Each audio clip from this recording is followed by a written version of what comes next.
नमस्कार, मैं हूं हरिकेश कुमार सिंह और आप देख रहे हैं न्यूज नशा। आज विशेष चर्चा हम कुंभ पर करेंगे, क्योंकि पूरे उत्तर प्रदेश में, पूरे देश में, विश्व भर में कुंभ के बारे में इस समय जबरदस्त चर्चा छिड़ी हुई है। जो कुछ भी वहां हो रहा है, ऐसा नहीं है कि वो पहली बार हो रहा है।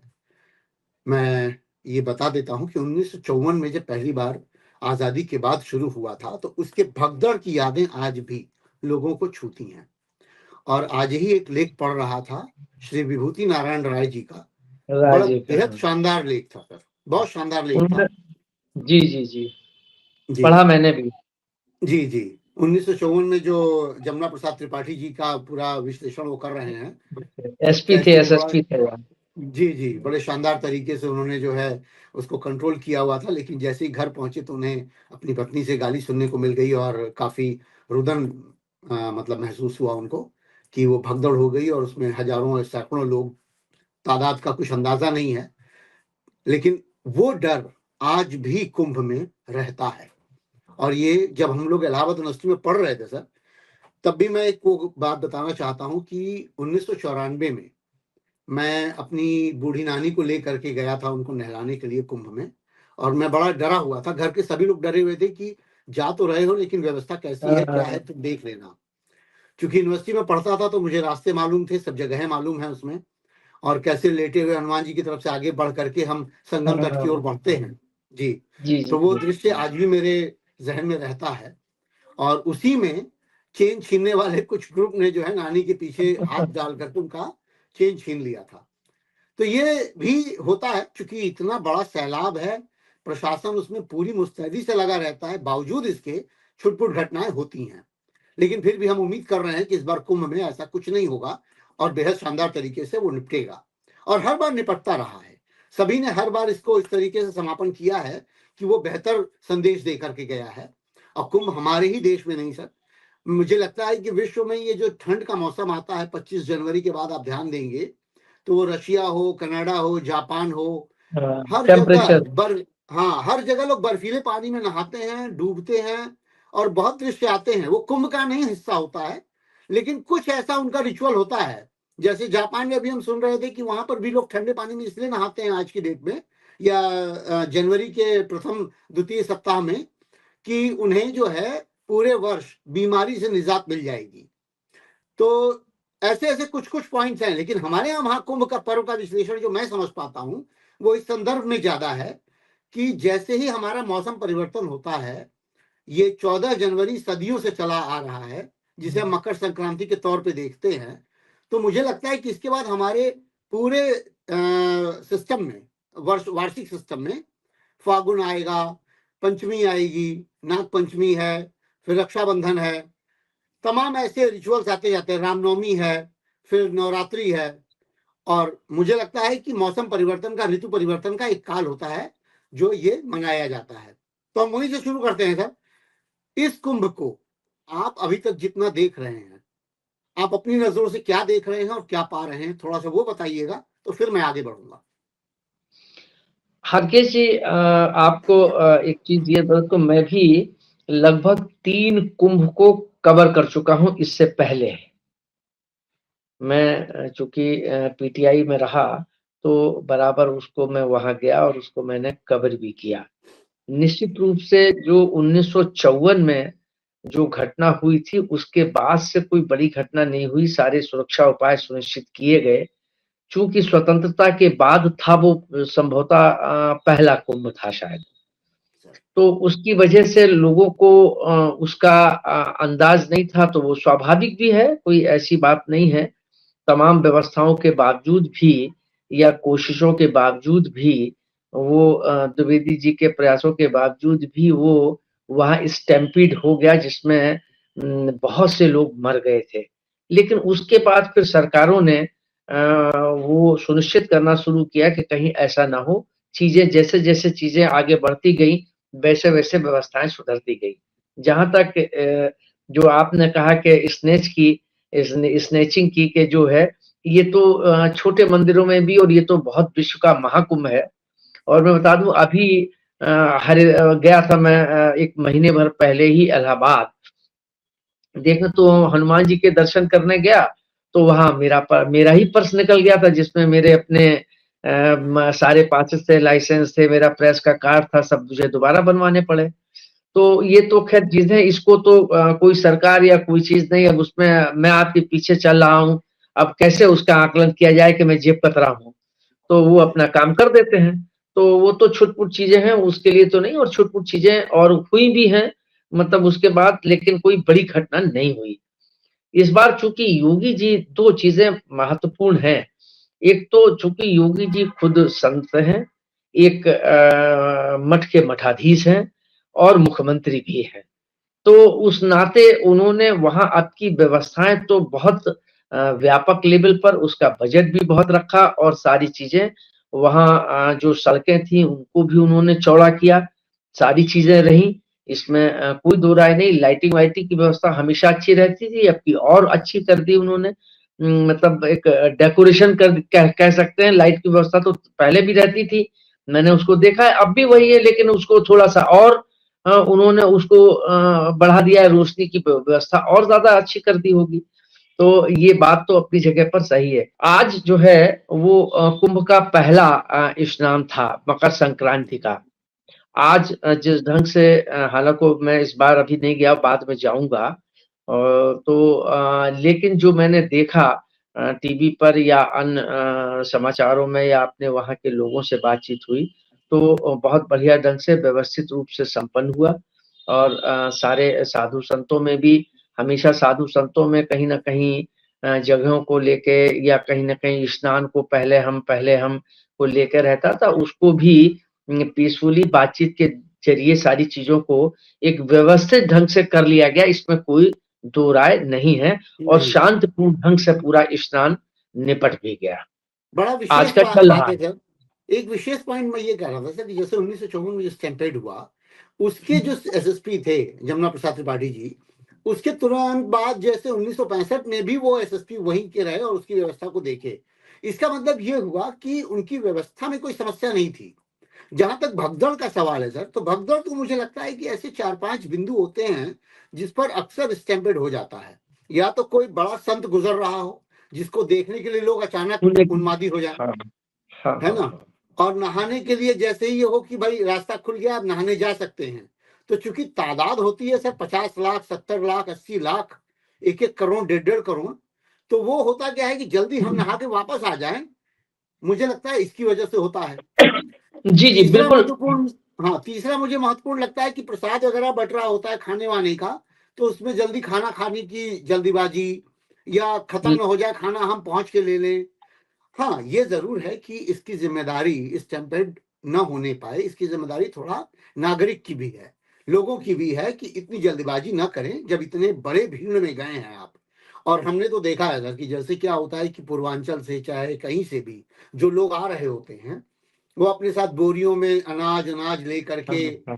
बसों में ठुसे पड़े रहते हैं। स्तर पर रखते हैं, हाँ। हाँ, और जी जी। खूब देखा है, जैसे आजमगढ़ से चलिए चाहे जौनपुर या गोरखपुर से चलिए, रास्ते में तो जी आप जी। देखेंगे कि एक तो आपको फाफामऊ और फूलपुर साइड पे ही रोक दिया जाता है हाँ, उधर नैनी बसें। और उधर हाँ हाँ, पूरा इलाहाबाद जो है, मैंने उस समय देखा है 89 से लेकर के, चूंकि 2000 तक हम लोग इलाहाबाद में रहे, यूनिवर्सिटी में पढ़े, तो हम लोग को जी ये जी। आइडिया है कि पूरा इलाहाबाद 4 जिलों में बट जाता था।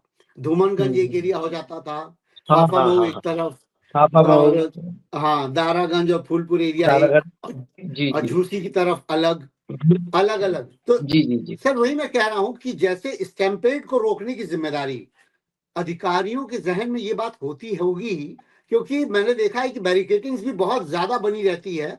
और ये बात तब के अधिकारियों के साथ मैंने देखा भी था कि कैसे संगम तट तक पहुंचने के लिए जो दूरी 3 किलोमीटर की है उसको तब्दील करके 10 से 12 किलोमीटर के घेरे में डाइवर्ट कर दिया गया, बहुत सारे उसमें डाइवर्जन बना दिए गए।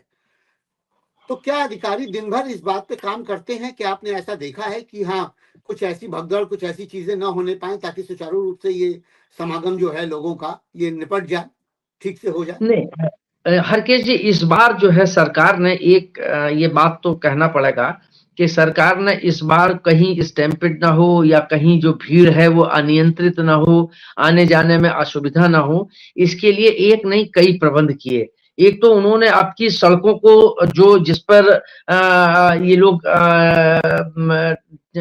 जाते हैं धर्मार्थ करने वाले यात्री लोग, तो उन लोगों के लिए सड़कें चौड़ी कर दी। और दूसरे आपकी एक अच्छी व्यवस्था ये की कि जो ट्रेन से आने वाले लोग और बस से आने वाले विभिन्न क्षेत्रों से आने वाले हैं, उनके लिए एक गाइडलाइन कर दी कि ये स्टेशन ऐसे बना दिए, ये व्यवस्था कर दी है कि ये इस साइड से आएंगे, ये इस साइड से आएंगे।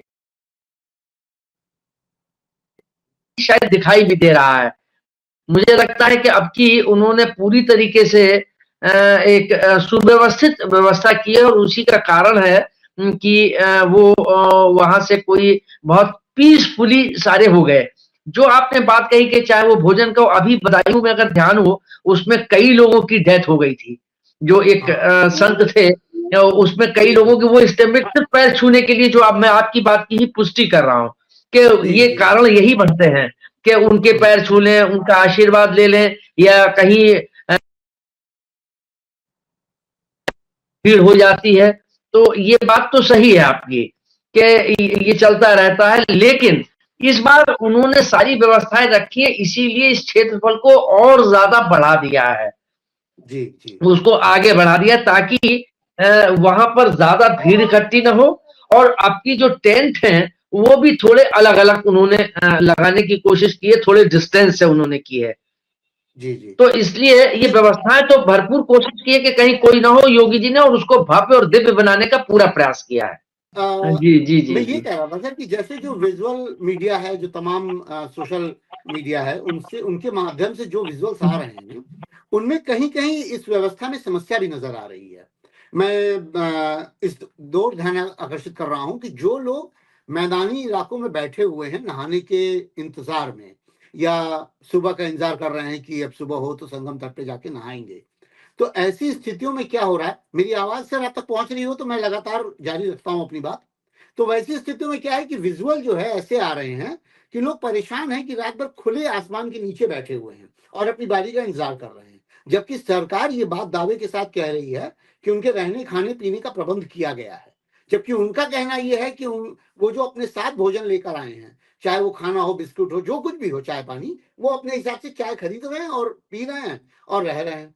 तो कहां पर ये चूक हो रही है कि इतने बड़े प्रबंधन के लिए आपने लोगों को निमंत्रित किया? वास्तविकता तो ये है कि हर्ष काल से समय से चला आ रहा ये कुंभ का जो मेला है या कुंभ का जो आवाहन है, ये सरकारें व्यवस्थित करती हैं, ना कि आवाहन करती हैं। ना कोई भी सरकार इसकी व्यवस्था की जिम्मेदारी लेती है, लेकिन निमंत्रण की जिम्मेदारी नहीं लेती। लेकिन ये निमंत्रित कर रहे हैं, जगह जगह पूरे विश्व भर में जाकर के किए हैं। तो ऐसी स्थितियों में जाए स्टीव जॉब्स की बीवी पत्नी भी यहाँ पर आई हुई है। मेरी बात आप शायद न सुन पाए हो, मैं फिर से दोहरा दे रहा हूँ। Please please. हाँ, जितनी व्यवस्था की बात या दावे किए जा रहे हैं सर, विजुअल मीडिया में बहुत सारी जगहों पे ये सब देखने को मिल रहा है कि लोग परेशान इस बात से हैं कि खुली छत के नीचे उन्हें सोना पड़ रहा है। महिलाएं हैं, बहुत सारी महिलाएं हैं, और महिलाएं ज्यादा जाती भी हैं। कुंभ में ज्यादातर महिलाएं जाती भी हैं।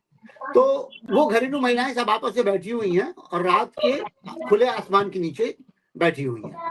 उनका कहना यह है कि खाने पीने की कोई व्यवस्था नहीं, ऐसा कोई खाना वाना मिल नहीं रहा है। हाँ, मेरा मानना यह है कि वो लंगर तक जा नहीं पा रही होंगी या पहुंच नहीं पा रही होंगी, तो शायद वो ये बात कह दे रही हैं कि उन्हें खाने वाने की कोई हाथ में तो ला के देगा नहीं।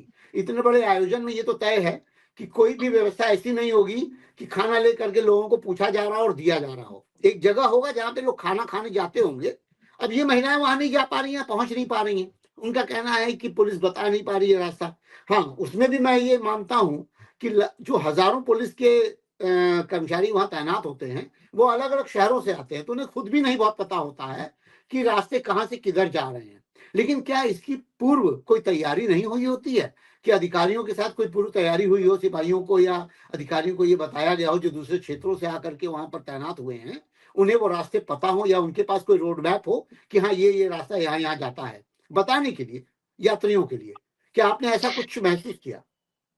नहीं देखिए, ये हमेशा रहा है, ये कोई ऐसा नहीं है कि इस बार ही है, ये पहले भी रहा है। और वैसे भी अगर हम आप भी मतलब अगर हैं तो कभी कभी चूंकि एक एक सी व्यवस्था होती है, उसमें कंफ्यूजन हो जाता है, इधर की बजाय इधर घुस गए तो पता लगे कि लंबी दूरी तय करनी पड़ जाती है और नाहक परेशान हो जाते हैं।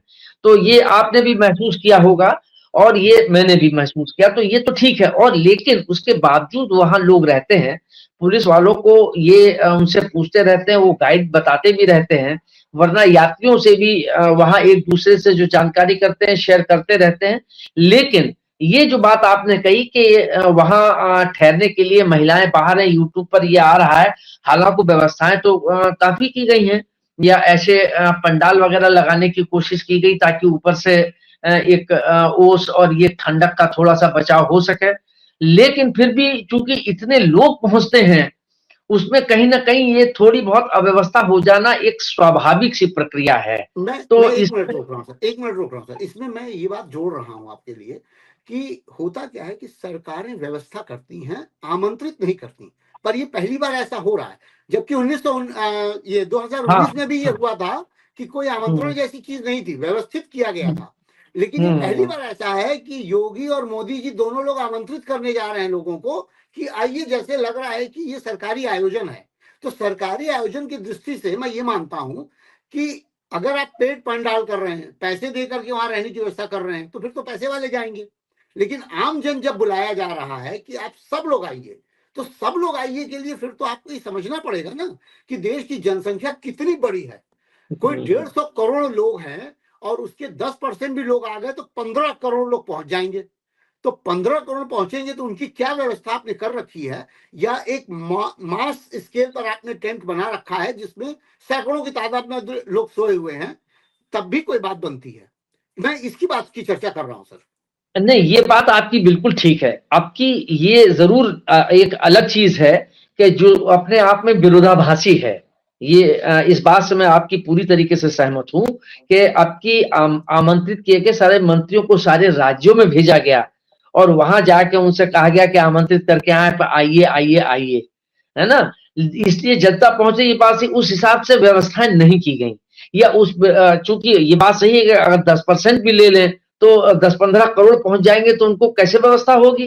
तो ये विशुद्ध रूप से ये सरकार का राजनीतिक पैंतरा है, या ये एक राजनीतिक लाभ लेने के लिए ये ऐसा सब किया गया कि आप आइए, आप देखिए आके, ताकि एक ये लगे। और भारतीय जनता पार्टी के लिए इसलिए ये आयोजन ज्यादा महत्वपूर्ण है कि कहीं ना कहीं परोक्ष या अपरोक्ष रूप से उसकी धार्मिक राजनीति का हिस्सा है।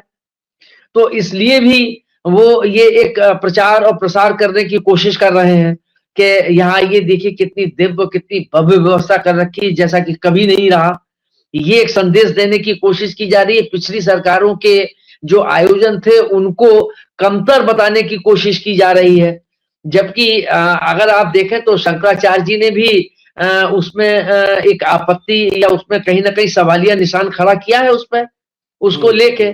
तो ये खाली जो है राजनीतिक उपक्रम मैं मानता हूं कि जो निमंत्रित किया गया, और उस हिसाब से व्यवस्थाएं संभव ही नहीं है कि कितनी भी व्यवस्थाएं करें।